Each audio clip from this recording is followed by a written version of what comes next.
Assalamualaikum warahmatullahi wabarakatuh. Sugeng di sini.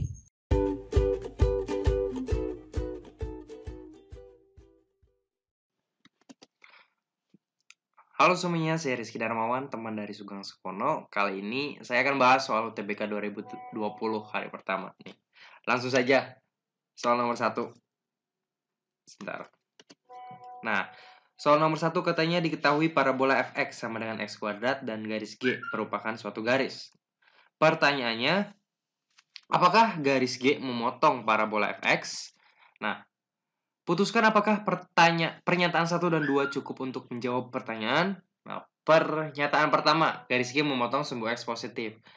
Kemudian pernyataan yang kedua, garis G memotong sumbu Y negatif. Oke, gimana nih cara jawab soalnya? Jadi intinya soal ini tuh suruh ngejawab pertanyaan yang sederhana, yaitu apakah garis G memotong parabola fx dengan pernyataan-pernyataan ini, gitu kan. Nah, untuk menjawab soal itu kita gambar dulu fx sama dengan x kuadrat. Misalkan di sini saya akan gambar suatu fungsi fx yang sama dengan x kuadrat. Oke. Anggap saja ini gambarnya sehat. Oke. Ini adalah gambaran dari fx yang sama dengan x kuadrat. Jadi dia harusnya menyentuh atau menyinggung 0,0 di sini. Di sini x positif, di sini y positif negatif, di sini negatif. Oke. Pernyataan pertama, garis G memotong sumbu X positif. Oke, garis G memotong sumbu X positif. Sekarang, saya mau nanya, garis yang memotong sumbu X positif itu posisinya di mana sih? Pasti di sebelah sini dong, di sebelah X positif. Garisnya bentuknya kayak gimana? Ya, garis. Garis itu bisa kayak gini, miring gitu kan, bisa lurus. Nah, sebenarnya garis itu kan tidak ada ujungnya nih. Jadi dia tuh bisa diperpanjang sampai manapun, sampai ujung.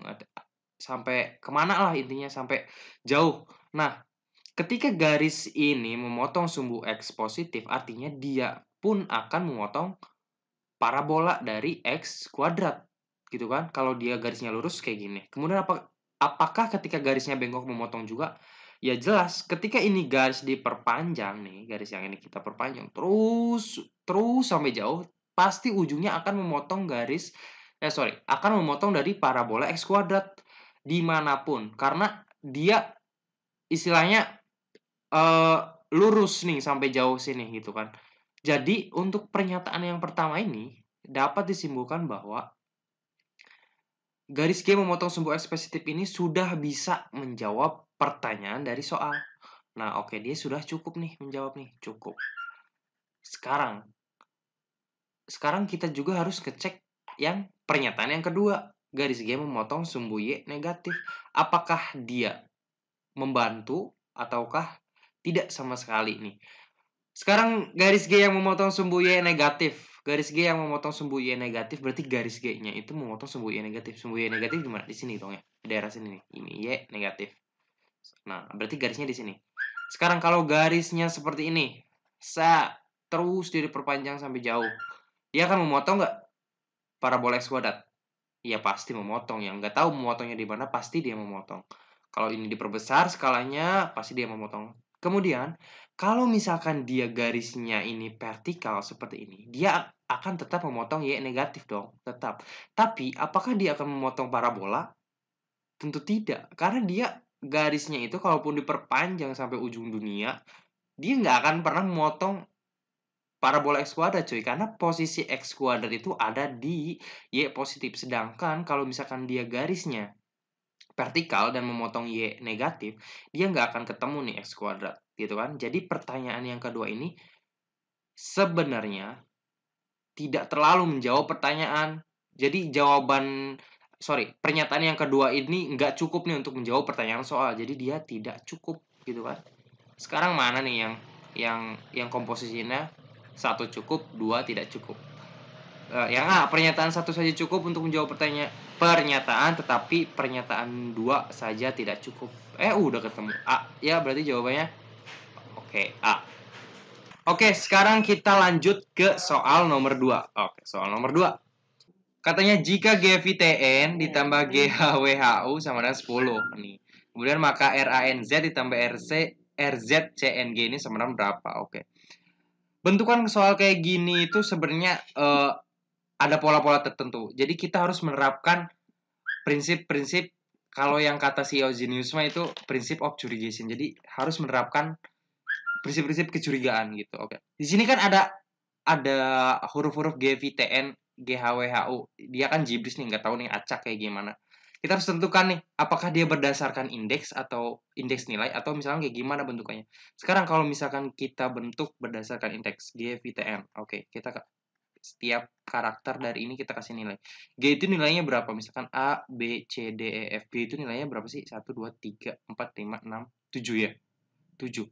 Kemudian 7. V-nya berapa? V seberapa coba? 1, 2, 3, 4, 5, 6, 7, 8, 9, 10, 11, 12, 13, 14, 15, 16, 17, 18, 19, 20, 21, 22, 23. 23. Jadi bentukan kayak gini kayak gimana dong olahnya? Sedangkan di sini operasinya ditambah. Jadi agak kurang bener ya kalau misalkan kita nebak dia disusun berdasarkan nilai ini. Oke, coba kita pakai pola lain. Gimana kalau misalkan kita curiga ke hal lain gini-gini? Oke, kalian tahu nggak mengenai fun fact unik nih? Jadi 10 itu dapat dibentuk dari dua penjumlahan yang huruf pertamanya itu sama. Jadi gini, 10 itu adalah 1 tambah 9. Ya nggak sih? 1 tambah 9. Jadi di sini S, awalnya 1, ini 9 juga S. Kemudian 10 juga sama dengan 2 ditambah 8. Tambah 8. Ini D, ini D juga. Nah, sekarang ini kan di sini ada di sini ada G, V, T, N, G, H, W, H, U. Di sini ada G sama G. Jadi ini kemungkinan polanya itu kayak gini, antara 1 tambah 9 atau 2 tambah 8 atau mungkin bilangan yang lainnya. Sekarang kita tinggal cari aja angka yang memiliki 4 digit. Oke. Angka yang memiliki 4 digit itu berarti ada berapa coba? 3 ya kan? 3 ya kan? 3 berarti dia pasangannya 7 dong. 7 biar jumlahnya 10. Kemudian apalagi nih yang jumlahnya 4 digit? 6. 6 dia 4 digit. Oke, berarti pasangannya 6 4 biar sama dengan 10. Oke, 10. Ada lagi 3 7 6 5 5 sama 5 ya. 5 sama 5. Tapi kayak agak bingung. Kalau misalkan 5 sama 5 harusnya di sini juga sama dong. Gitu kan? 4 sama 4. Berarti dia nggak masuk ya. Nah, dia nggak masuk. Sekarang 3 sama 7, 6 sama 4. Sekarang kita coba. Kalau misalnya GVTN itu GVTN sama dengan 6. E, N, A, N. Berarti kita harus buat indeks yang dimana G itu harus bersesuaian dengan E. Jadi indeksnya nanti kayak gini. Atau susunan huruf yang baru kayak gini. Jadi G itu bersesuaian dengan E, kemudian V bersesuaian dengan N, T bersesuaian dengan A, N bersesuaian dengan M. Sekarang kita cek apakah V-nya bersesuaian dengan N? Tadi kan udah nih G bersesuaian dengan E, udah V bersesuaian dengan N enggak? V di sini mana? V ternyata tidak bersesuaian dengan N, dia harusnya dengan T. Berarti tebakan kita GVTN sama dengan 6 ini salah, boy.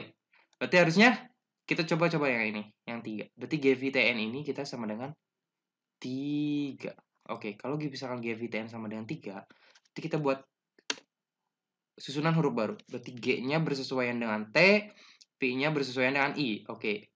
GT apakah V-nya bersesuaian dengan I? V bersesuaian dengan I enggak? Bersesuaian. T-nya bersesuaian enggak dengan G? T bersesuaian juga dengan G. Kemudian N-nya sama A sesuai enggak? N sama A sesuai. Oke, berarti GVTN sama dengan 3 itu udah sesuai. Jadi kita pakai susunan baru yang ini. Jadi ini cocok sama ini ya. Oke. Sekarang kita ke soal. Berarti tinggal RANZ, RZ, CNG. Tinggal kita terjemahkan. Oke, berarti R berapa R? R. R itu mana R? R itu bersesuaian dengan E. Berarti di sini ada E. Huruf yang baru ya, E. Kemudian R. A itu sesuaian dengan apa? A, N ya. N. Huruf apa yang dua wujud pertamanya E sama N? Apa coba? N. N lanjut aja lah. N-nya apa? N. N di sini N. Enak. Jadi enak. Apa dong huruf apa? Nggak mungkin yang enak. Berarti E6. 6 kan? 6 pasangannya dengan E sama apa nih? 6 sama ini udah bisa ketebak sih, harusnya 4. Tapi kita cari tahu aja dulu. Berarti bisa kan R itu kan tadi udah E. Kemudian Z-nya apa? Z-nya E, M. Mana M? Berarti M. Udah kan ketebak M 4 gitu kan. Jadi berapa dong? 6 tambah 4. Sabra 10. Iya. Jadi jawabannya adalah yang 10 alias C. Terus lanjut soal yang ketiga. Diketahui parabola f(x) sama dengan x kuadrat dan G merupakan satu garis. Ini sama ya kayak soal nomor 1 tapi beda di mana nih? Oh ya. Apakah garis G memotong parabola fx katanya? Putuskan apakah pernyataan 1 dan 2 cukup untuk menjawab pertanyaan. Jadi ini soalnya hampir sama dengan soal yang tadi. Yang pertama cuma beda di pernyataan, sorry. Jadi pernyataan yang pertama itu garis G memotong sumbu x positif. Yang kedua garis G-nya juga memotong sumbu y positif. Tinggal kita cek satu-satu. Sekarang pernyataan pertama dulu. Nah, untuk ngecek pernyataan pertama seperti biasa, kita gambar dulu fungsi kuadrat atau parabolanya dari fx kuadrat. Oke, kita usahakan ini saya akan sebagus mungkin, tapi tidak mungkin ya. Oke, kita namain dulu ini x dan di sini y. Nah, pernyataan yang pertama, garis G memotong sumbu positif. Sudah dibahas di soal pertama, garis apapun yang memotong di x positif, dia bakal memotong juga ke parabola yang sama dengan x kuadrat, pasti. Kalau misalkan ini garis diperpanjang kemanapun, ke ujung dunia manapun, dia akan ujung-ujungnya pasti bakal ngelindas atau bertemu gitu loh. Sekarang, pertanyaan yang kedua. Berarti kan, pernyataan yang pertama itu cukup ya, sesuai dengan yang tadi juga cukup. Sekarang, pernyataan yang kedua. Garis G memotong sumbu Y positif. Garis G memotong sumbu Y positif. Sekarang sumbu Y positif itu ada di mana? Di sini kan? Posisinya itu ke atas, mengarahnya ke atas. Nah, coba pikirin baik-baik. Kalau misalkan ada garis yang memotong sumbu Y positif, dia juga pasti memotong sumbu X kuadrat, ya nggak sih? Mau garisnya kayak gini, mau garisnya kayak gini, dia akan memotong parabola X kuadrat. Kalau misalkan diperpanjang kayak gini. Karena parabola X kuadrat itu letaknya di atas sumbu X, dan mengarah ke Y positif. Jadi, simpulannya, garis G yang memotong sumbu Y positif, itu pasti memotong memotong parabola X kuadrat. Jadi, ini pun cukup. Jadi, sebenarnya, dua pernyataan ini sudah bisa menjawab. Jadi pernyataan 1 dan 2 ini masing-masing bisa menjawab pertanyaan dari soal. Pertanyaan 1 aja sudah cukup, pertanyaan 2 pun saja sudah cukup. Jadi jawabannya yang mana? Jadi masing-masing pertanyaan ini sudah bisa nih menjawab. Jadi sekarang jawabannya apa? Ayo, pernyataan 1 saja cukup dan pernyataan 2 saja pun cukup. Apa dong? D ya? D. Oke. Sorry, ini D. Sekarang nomor 4. Nah, kerjakan kolom. Oh iya, nomor 4 itu silakan kerjakan di kolom komentar ya. Soalnya kayak gini nih gampang. Jika friend dikodekan dengan JTK, bagaimana dengan candle? Bisa dikodekan dengan cara yang sama.